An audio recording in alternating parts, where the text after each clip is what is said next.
So guys, could you believe that the Fulani herdsmen who went and attacked Benue residents actually sent forth information that they were coming before that attack happened?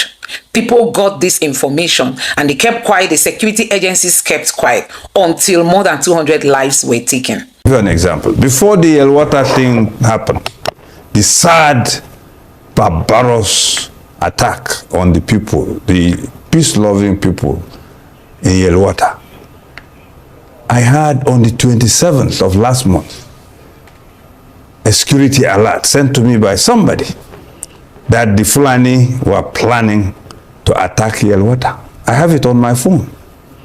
That means before it got to me, it would have reached the security apparatus of this country.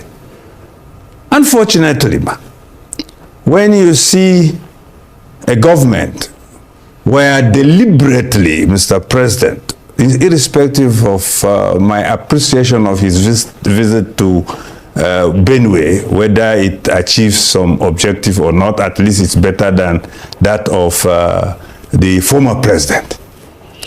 He appointed the NSA, a Fulani man, the Chief of Defense Staff, a Fulani man, the Chief State, what do you call him, the Minister of Defense, Fulani, the Minister of State Defense, Fulani.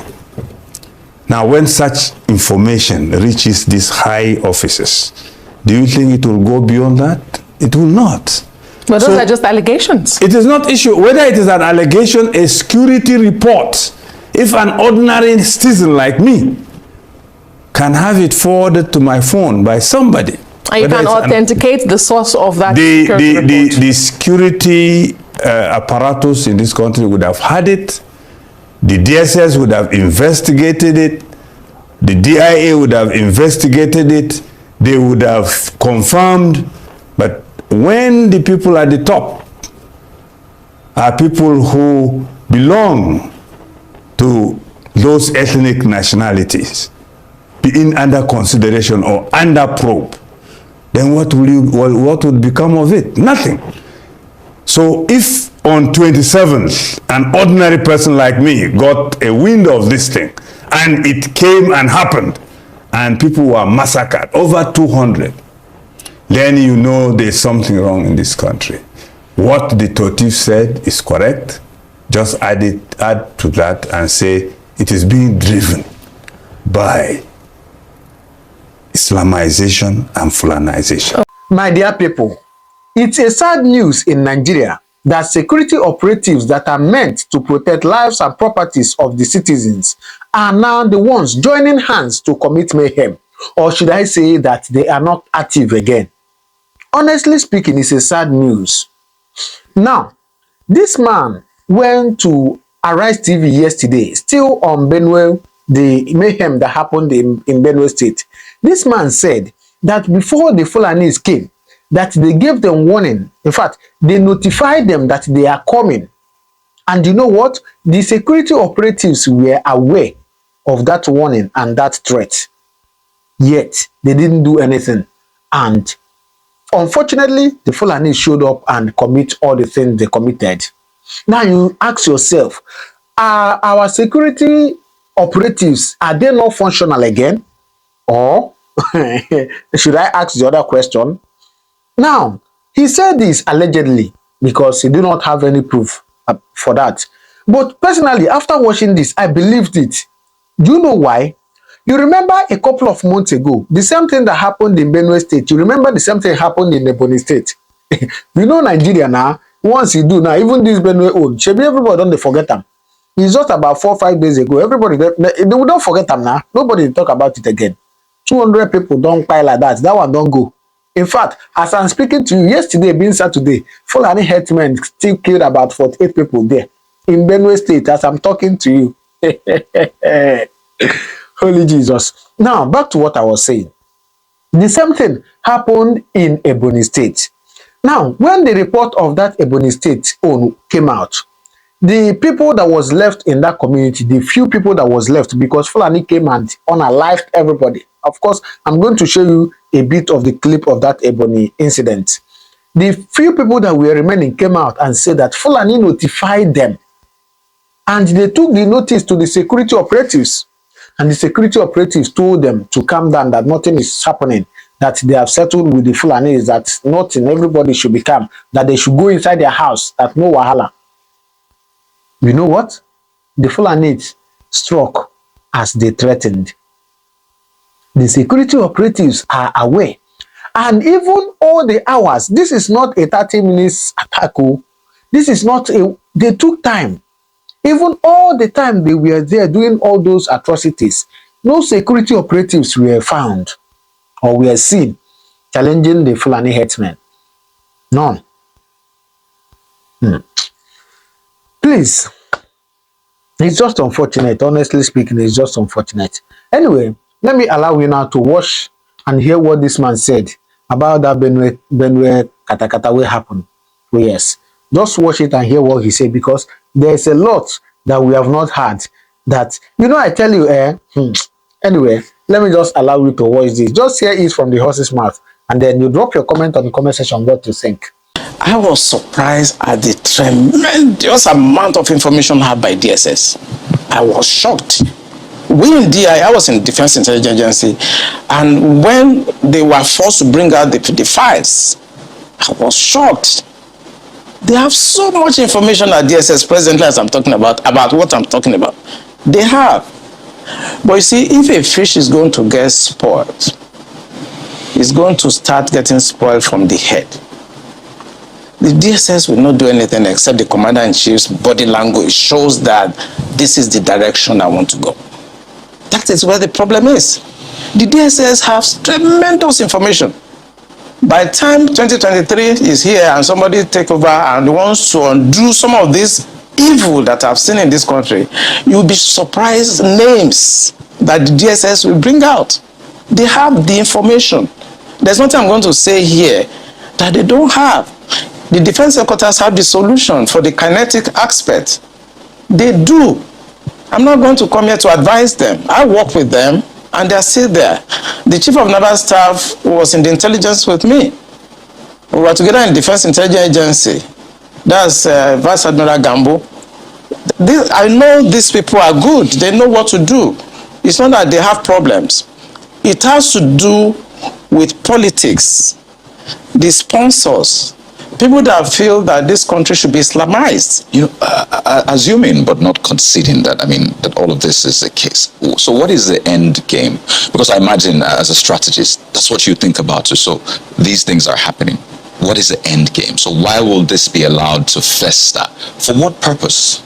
The end game for them, because we did, normally when you want to look at this type of challenges, what you do is that you go through what we call the intelligence circle. Okay, when you do the processing and you do the analysis before dissemination point, you discover that the end game for them is to just turn this country into like a Taliban type of country. And it's a mindset. And anything goes.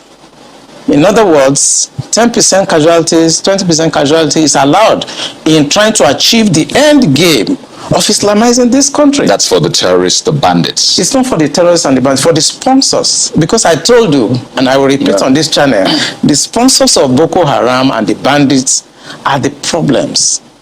And defense headquarters, the army headquarters, the naval headquarters, the air force cannot do anything about that. Buhari has to do something about that. The Interpol has the list of those people that are sponsoring Boko Haram. I work with Interpol. They should ask, if they don't know, they should ask. The government of Dubai, they have the list of those people. During the trial of those people that were caught, names were mentioned. They have the list. The government also told us that they've arrested 400 sponsors of Boko Haram. Why should a government not try those people and bring peace and harmony and safety to this nation? Why won't a government do that? Is there a problem with the characterization of the crisis in Benue State? And I ask you that question because despite the president's visit, there continues to be a debate as to what to call the crisis. The Torti, for instance, who is the traditional ruler, described the killings as a calculated, well-planned, full-scale genocidal invasion and land-grabbing campaign by herder terrorists and bandits. For many others, the root cause is the land grabbing. But there are people who say you minimize it when you call it land grabbing. Do you agree with this diagnosis? What the tortoise said is the correct expression of the real thing. The only addition, not difference, is that the whole insurgency in this country is driven by one factor. They are driving, using religion to drive the insurgency, be it Boko Haram, be it the so-called herdsmen militia. They recruit people who are not even Fulanis. They recruit people who are not Kanuris under the guise of Islam. So let me take us back to what General Obasanjo said. He used the term Islamization and Fulanization. So using that as a background to drive what they are driving, we find accomplices within the military, that is within the security forces and other sectors of the Nigerian economy and polity who assist at ensuring that these things are carried out. Let me give you an example. Before the Yelwata thing happened, the sad, barbarous attack on the people, the peace-loving people in Yelwata, I had on the 27th of last month a security alert sent to me by somebody that the Fulani were planning to attack Yelwata. I have it on my phone. That means before it got to me, it would have reached the security apparatus of this country. Unfortunately, when you see a government where deliberately, Mr. President, irrespective of my appreciation of his visit to Benue, whether it achieves some objective or not, at least it's better than that of the former president. He appointed the NSA, a Fulani man, the chief of defense staff, a Fulani man, the chief state, what do you call him, the minister of defense, Fulani, the minister of state defense, Fulani. Now, when such information reaches these high offices, do you think it will go beyond that? It will not. But those are just allegations. It is not issue. Whether it is an allegation, a security report, if an ordinary citizen like me can have it forwarded to my phone by somebody. And you can authenticate the source of that security report. The security apparatus in this country would have had it. The DSS would have investigated it. The DIA would have investigated it. They would have confirmed. But when the people at the top are people who belong to those ethnic nationalities being under consideration or under probe, then what would become of it? Nothing.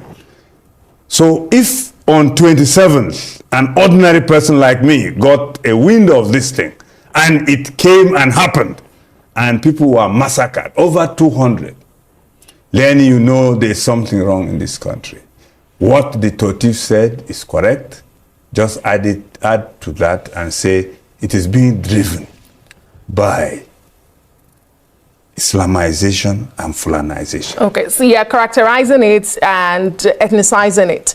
But these are serious allegations you make against the security top hierarchy of this country, to say that they have been inactive despite the security reports they get because they are from a particular part of the country and the alleged perpetrators are also from a particular tribe. We can't be talking of alleged.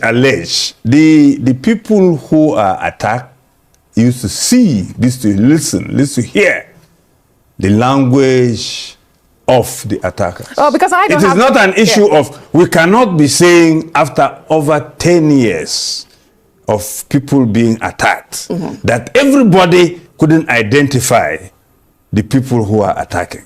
It's just like saying we are living in a fool's paradise. Or simply put, what former President Jonathan said, that you cannot wake up a person who is pretending to be sleeping. Great. So, but you also know that the current security chiefs have only just spent 2 years in office, and you agree that this problem has been in for decades.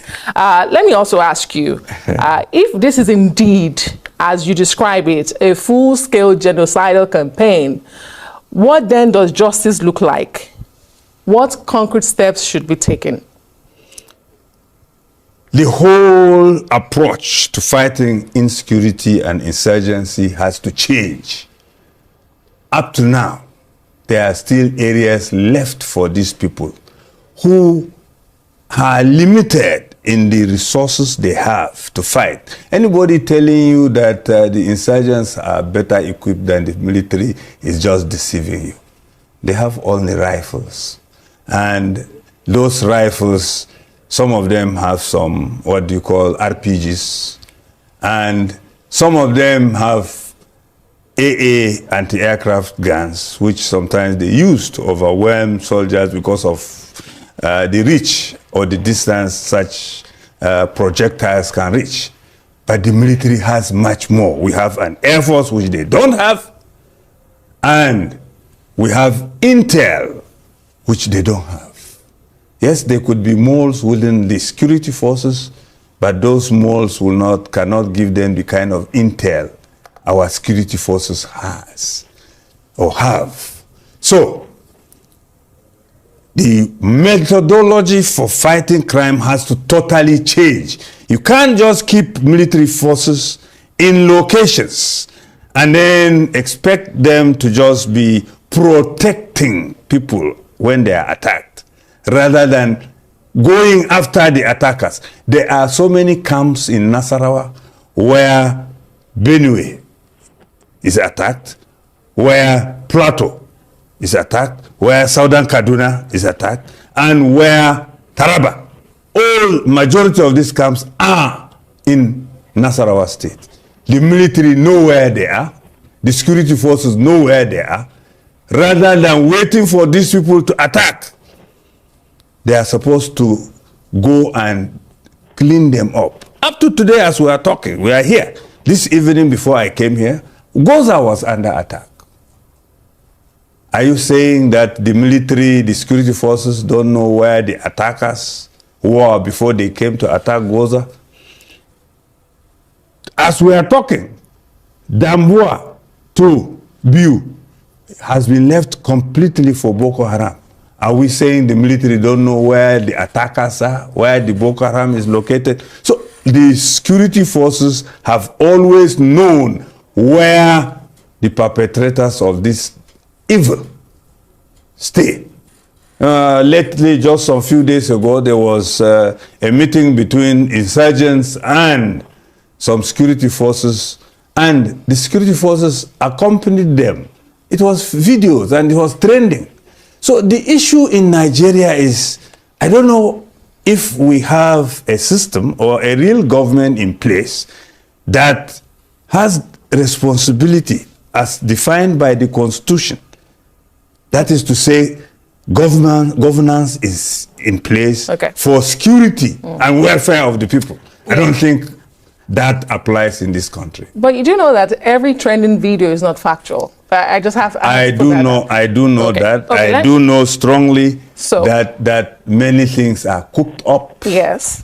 Because in this day and age, you can use AI to generate anything. And the military has been warning about that. Yes, about misinformation and misleading videos. But the truth is, you cannot have a meeting and then it will slip all right, without being known. How do you react to reactions from the military who say the community sometimes give information to the perpetrators that is correct. And cohorts with the perpetrators that is correct. Against their own people? Yes, that is correct. So how do you deal with situations like that? Yes, that is correct. If someone within the community feels that, yes, he is pro-jihad, he wouldn't mind supporting these people if they deceive him that what they are doing is a jihad. So it is true we have informants, we have collaborators in the communities. It is also true we have informants and collaborators within the security forces. Right. It is all true. But the fact remains that when you become a security officer, whether it is the police, the army, the navy, the air force, whatever, whether paramilitary, you swear an oath to keep to some tenets and regulations of that trade. Indeed, in all profession. And we've Exactly. heard from multiple accounts, including most recently the governor of Borno State, who says that there are those who have infiltrated the Nigerian military. Saboteurs, he calls them. But let me ask you about President Bola Tinubu's recent visit and some of the remarks he made and measures. He says he's ready to invest in peace for Benue. He's ready to work with the state governor to convert tragedy to prosperity. He's also proposed a broad-based peace committee. Are you at all hopeful that this is a step closer to finding a solution and stopping the bloodbath? Till I see what happens. A president who knows all these years people are accusing the Fulani and pointing at the Fulani as being responsible for the dastardly acts in the Middle Belt, in the Northwest, and so many parts of the country, and yet appointed NSA, Fulani, Minister of Defense, Fulani, Minister of State, Fulani, till I see that action. I will just be hoping that yes, he may be different from the previous ones. But a president who did all this has to prove to me that there's something different. Are you going to be calling to be part of this peace committee?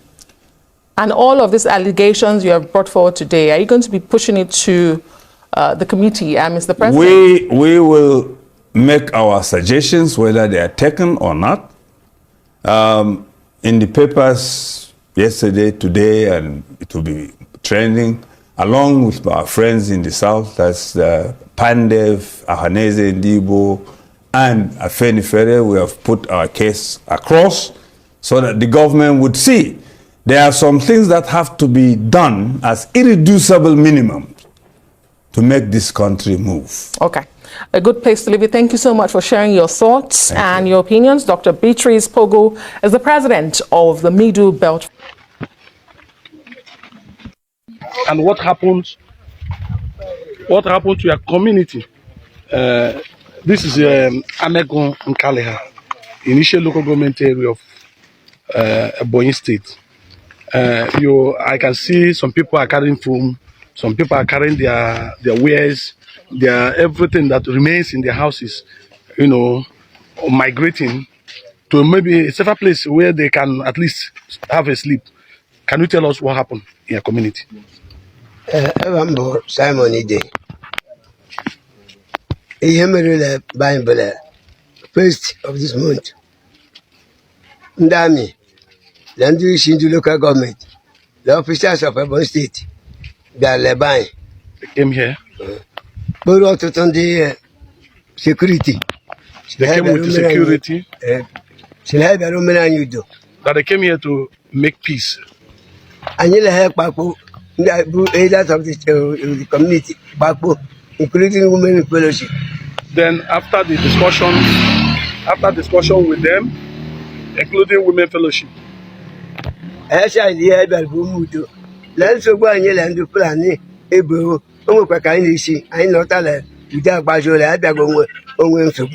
told us that they have made peace with us and the Fulani Herdsmen, that we should not leave our houses, we should stay, that there is peace. They told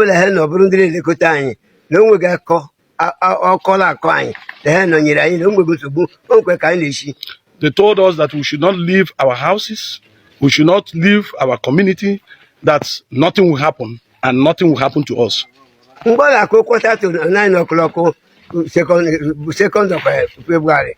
At about 9 o'clock on Sunday, being 2nd of February, ihe anyị gara afụ bụ ndị amị Fulani ihe karịrị 5,000 agba surround anyị masịkwara anyị agbalịghị na anyị enweghị problem enweghị eme anyị.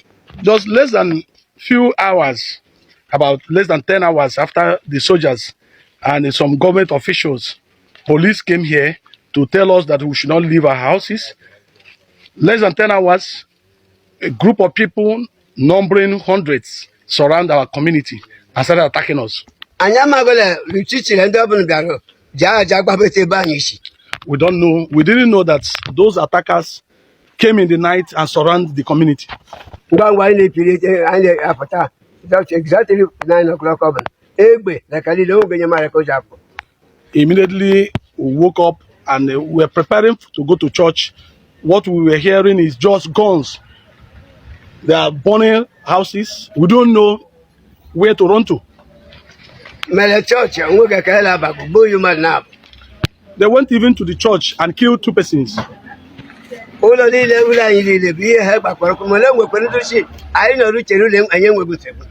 They burnt over 25 houses, despite the fact that the soldiers, military Nigerian army, told our people that we should not live anywhere, that they are going to protect us.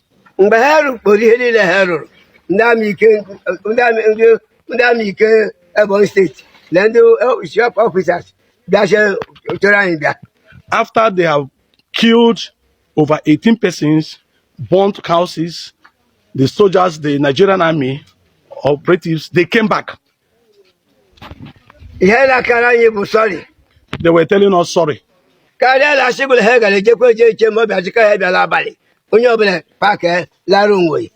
Immediately after that, they left and went home.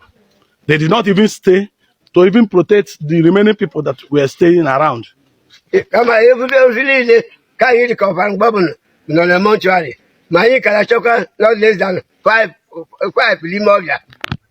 just carry 10 people, over 10 people that were recovered corpses. Despite the fact we are still looking for more people, about 5 of them or more, the soldiers and the police, they left and carried those corpses and left. Nigeria,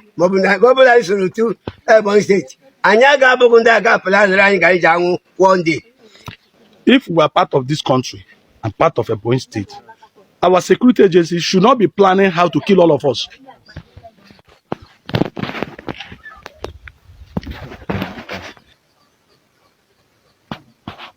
All right, so you have seen it.